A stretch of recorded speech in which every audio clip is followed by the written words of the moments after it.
So we want to argue again. We are here to not really argue, but then talk about the debatable issues, the debatable topics here on Soccer Punch. Today we have a very, very exciting and interesting topic to talk about, because we all know that the imminent move of Kylian Mbappé to Madrid is still on the cards, and Kylian Mbappé could be switching from Paris Saint-Germain after he told the team that he's not going to sign a contract extension anymore. But then also, when you go to the camp of Real Madrid, there's some superstars already in that team. The likes of Jude Bellingham, who is Ghanaian and currently the front runner to win the next Ballon d'Or. And then also there is one Brazilian in the person of Vini Jr. These are the faces of Real Madrid. But then the question is that, should Kylian Mbappé still that move to Madrid? Would he be the new face, and how would that make his teammates or future teammates feel in that team? And would that also go against Kylian Mbappé? Because now we know what Madrid are made of. Gradually, they are beginning to assemble a new set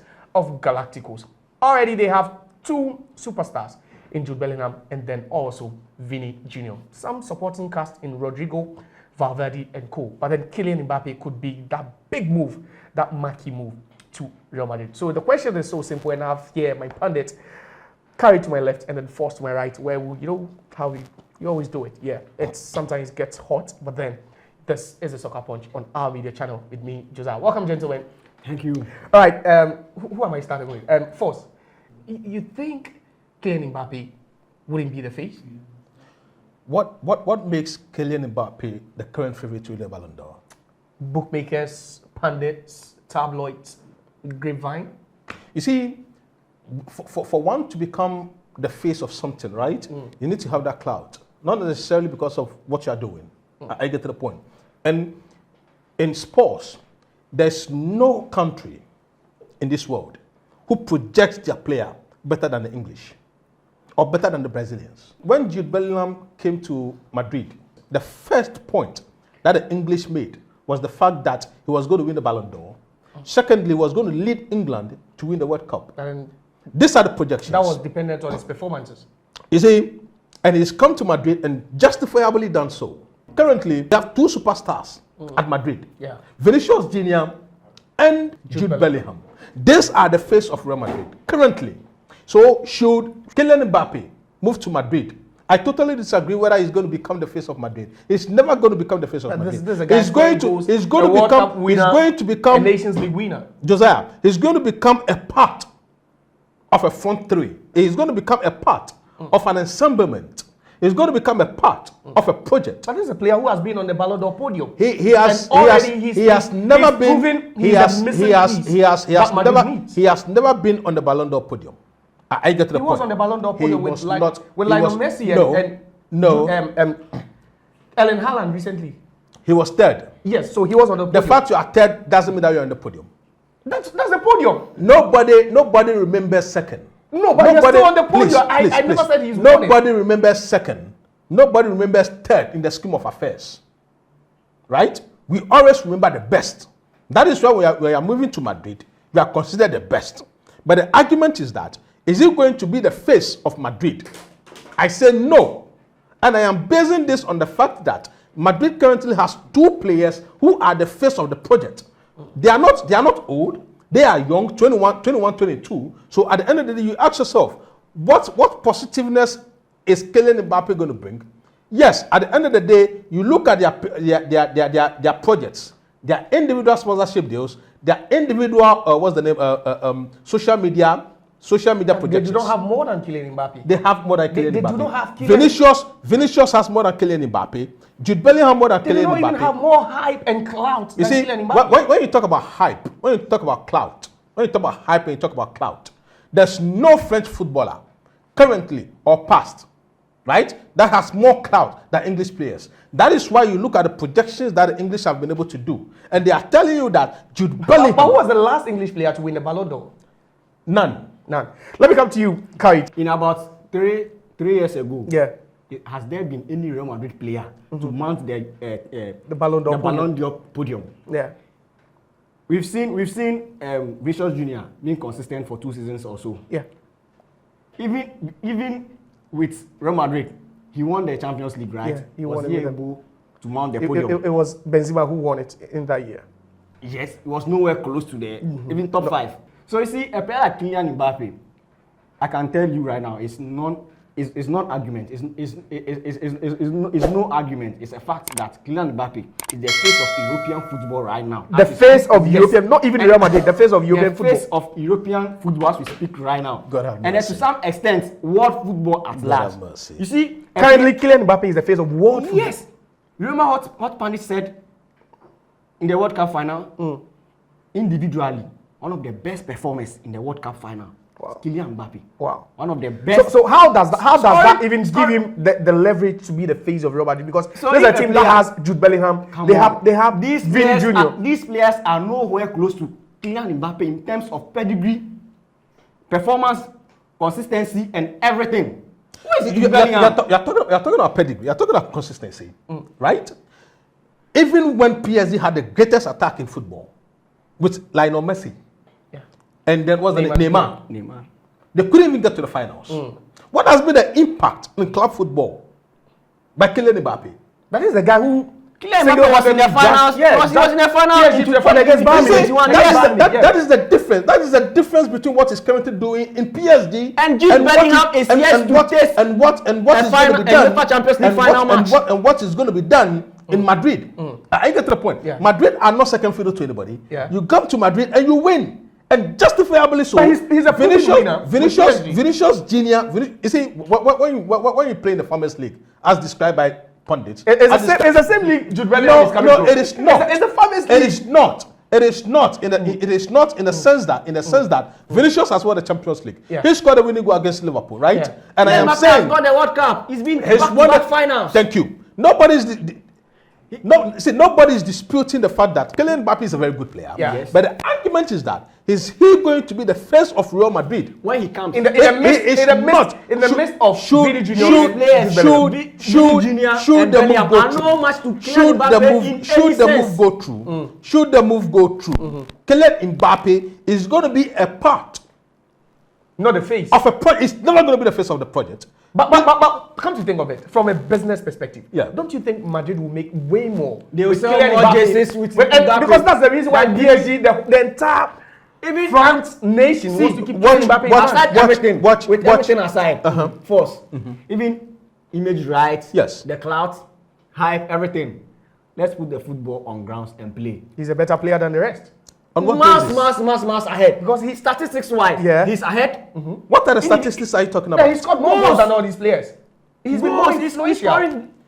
See, both Jude Bellingham Alright, and so, Vinicius Junior failed to score in the recent Champions League. Okay, Kylian so Mbappé came in. this argument God. could God go have on and on and on. Yeah, but then that is what the Soccer Punch is about. All right, so it's still Soccer Punch on the RBD channel with me, Josiah, and I'm still here with my pundit, Force, and then also Courage. But then the latest hot topic is the fact that Chelsea, or most Chelsea fans, are alluding their recent abysmal performances to the absence of Kepa Arrizabalaga, who is currently on loan at Real Madrid. But then the simple question is, do you think it will be the right call for Chelsea to bring back Kepa, because they are currently experiencing what you could term as a goalkeeping crisis, and I have my pundits who are going to battle that out. Guys, Chelsea are not playing well. You're a Chelsea fan, if I should put it, and we've seen the struggles with Chelsea in recent times with regards to the goalkeeping position. But do you think it will be the safest bet to bring back Kepa from loan from Real Madrid?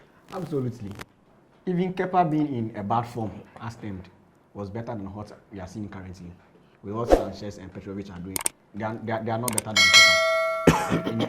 in no comparison. See, Kepa, the reason Chelsea fans were agitating back then was because of his price tag. Okay. And then the expectation they had for him. You see, Kepa coming in from Atletico Bilbao to Chelsea was one of the most rated goalkeepers. Real Madrid was chasing after him before he came to Chelsea. And then Kepa is one of the goalkeepers I admire so much, his personality and everything. You see, he has achieved something already with Chelsea. He knows the Chelsea culture. He knows what the fans want, and then what is at stake as a Chelsea player. He was part of the team. He was part of the team that won the UEFA Champions League, the Super Cup. But if he was good enough, why did they ask him to go on loan to Real Madrid? You see, that's one thing we need to look into, because you see, Chelsea, from I think after winning the Champions League, the next season when Frank Lampard took over, Chelsea has been in a declination, but the fans has refused to accept that Chelsea is no more the Chelsea we know of 4 seasons ago when Eden Hazard and co were pulling along. You see, so when Chelsea started declining, they started tagging individual players, and then Kepa became a victim. But the evidences are there.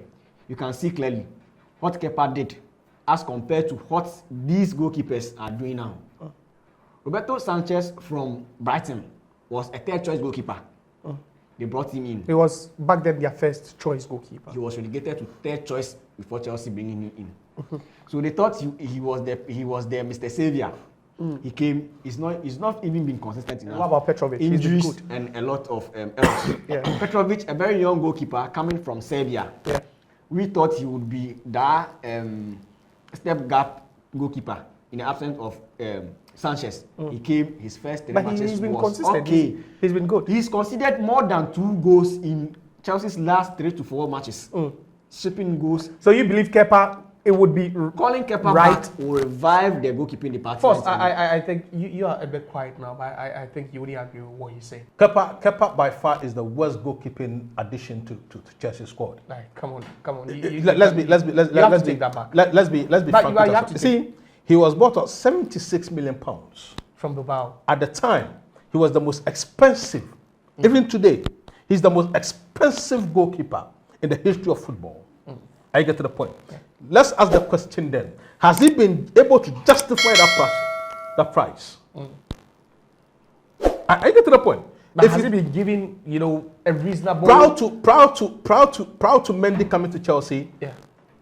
Kepa Arrizabalaga was the first choice goalkeeper. Yeah. But because of his shambolic performances, because of his inexcusable inconsistency, he was relegated to the bench. That is why Mendy became the first choice for. Maybe he needed for Chelsea. time to settle. That is why you don't become the first choice for Chelsea for 2 straight seasons, and then you are relegated to the bench for a Mendy whom at the time nobody knew, whom at the time was playing in France, but nobody even heard of him. He came to Chelsea, got the number 1 spot, and then Arrizabalaga was relegated to the background. Yeah. He was shipped on loan to Madrid. Yeah.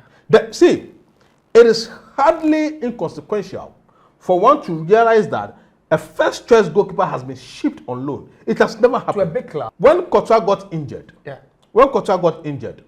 Andre Lunin was there. He was their second choice goalkeeper. Yeah. But there's a reason why he wasn't trusted then. So they went in for what? Arrizabalaga. Who proved the point? For him to become the first choice. But what do we see currently? He proved the point. He has proven what? So back to the question again. Are we candid enough to say that Chelsea needs Arrizabalaga? Yes, they do. We don't. Chelsea doesn't need Arrizabalaga. But you compare his performance to I am the kind of goalkeepers we have now. I am saying that he was relegated to the background while he was at Chelsea. Yeah. He's gone to Madrid Because he was struggling to adapt. for him to be number 1, and for a whole season, right? We are left about 6-7 matches to the end of the 2023-2024 season. Yeah. And he's been relegated to the background for a second choice goalkeeper to be considered number 1. The price tag could also be a factor that they What don't, price tag? Madrid doesn't want to pay At the that highest level, that money for. At the highest level, you don't need price tag. I am not saying that Arrizabalaga is not a good goalkeeper. The point is that if Arrizabalaga were to be a very good goalkeeper, there's no way that Andre Lunin would have been playing ahead of him. But why not talking about... This is the coach decision to give Andy Lunin some confidence. What confidence? In the absence of... If you are not Courtois. confident enough, there's no way that you'll be playing for Madrid. And you see, Lunin was there. If Lunin were considered number 1, if Lunin were considered a top-notch goalkeeper, there's no way that they would have gone in for Arrizabalaga, who was by then fighting with Mendy why not for the talking number 1 about spot. element that prevents a player from adapting, in a new league? Arrizabalaga had already played in Atletico Bilbao. Yes, for but then not for more than 3 but not seasons. in England. Please, When please. Kepa went he to came Real to Madrid, he was the first choice. But that is the point. So he helped them to that some is- extent. That Now is they why. fail. That is Courtois why. is That is very, why you very- should realize. Courtois That is is why you almost should coming back. realize. So they need, No, they no. need a way to That is brush why. up. That is why you should realize how he has fallen on hard times He has to the fallen. extent. It's just To a the way extent that even it's just a way recently, not to negotiate even recently, with you know, Chelsea. it is not. So you return. It is not. It's just a tactics It is- by Real Madrid. Real Madrid did They are not just- have. they're Real just Madrid finding did not ways have. to avoid I the- Madrid did not if have you're a Chelsea buyback fan, you would option. really be interested Chelsea did in not this include particular please. conversation. Chelsea did not include a buyback. What's the name? A compulsory buy option in the agreement. All right, so that's first for you. He's talking about a buyback clause, which is in contract, Kepa's contract. But then, if you're a Chelsea fan, I believe you would be more interested in this conversation. But then, do you think Kepa has really, lived up to the billing, up to the hype, and that money that was paid for him? Chelsea paid more than £70 million to bring him all the way from Athletic Bilbao to Chelsea. But then, the question we are asking is, if Chelsea are failing to win games, if their goalkeeping department has been in shambles in the last couple of months, do you think that bringing back Kepa, who is on loan at Real Madrid, back to Chelsea would really do them some good? You can also have your say in the comment section. And then this has been an interesting edition of the Soccer Punch on the Our Media channel. Thanks, gentlemen. And then to you out there, stay safe. We'll be back again with more. Bye.